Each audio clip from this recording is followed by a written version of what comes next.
Bonjour à tous, aujourd'hui nous allons voir comment avoir du persil frais pendant tout l'hiver. En semant du persil fin août début septembre, on peut prévoir d'en récolter dès la fin du mois d'octobre. Pour ça, rien de plus simple, il vous suffit d'avoir un petit peu de place dans votre intérieur et quelques graines de persil.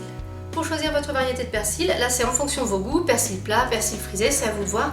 En revanche, regardez au dos du sachet de graines si c'est un persil qui est adapté à la culture en pot, parce que comme ça il sera plus facile à cultiver en intérieur.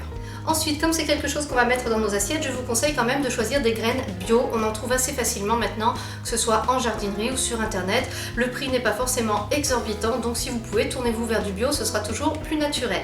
Choisissez un pot de taille assez grande avec un minimum de 15 cm de diamètre si possible.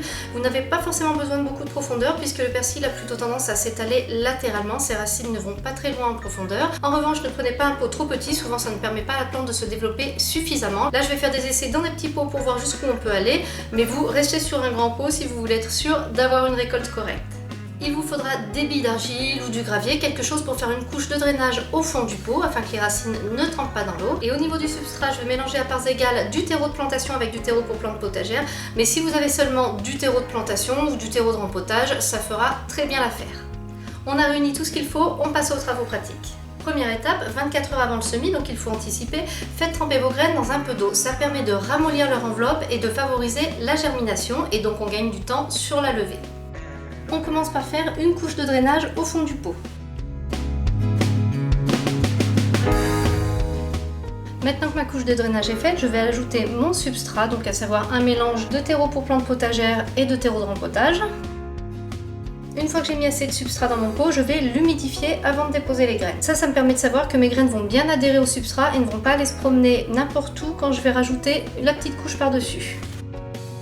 Et maintenant, c'est l'heure de semer les graines. Alors quand elles sont humides, elles ont tendance à coller, donc je les dépose sur un torchon, comme ça je les sèche en surface et après je peux les semer facilement sans qu'elles me collent aux doigts. On va recouvrir d'1 à 2 cm de substrat. Pour finaliser, on humidifie. Et voilà, notre semis est terminé. Alors maintenant, on va placer le pot dans un endroit lumineux. Vous pouvez vous autoriser le plein soleil jusqu'à la levée. Par contre, après, attention, le persil est une plante d'ombre et de mi-ombre. Donc on va favoriser plutôt une exposition est ou ouest, ou alors éventuellement un nord bien éclairé, bien lumineux. Surtout, on évitera le plein soleil une fois que le persil sera sorti.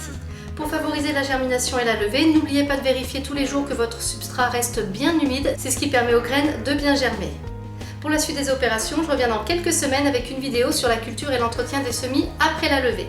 Cette vidéo est maintenant terminée, j'espère qu'elle vous a plu. Si vous avez des remarques, des questions, n'hésitez pas à les poster en commentaire. Merci et à bientôt pour une nouvelle vidéo.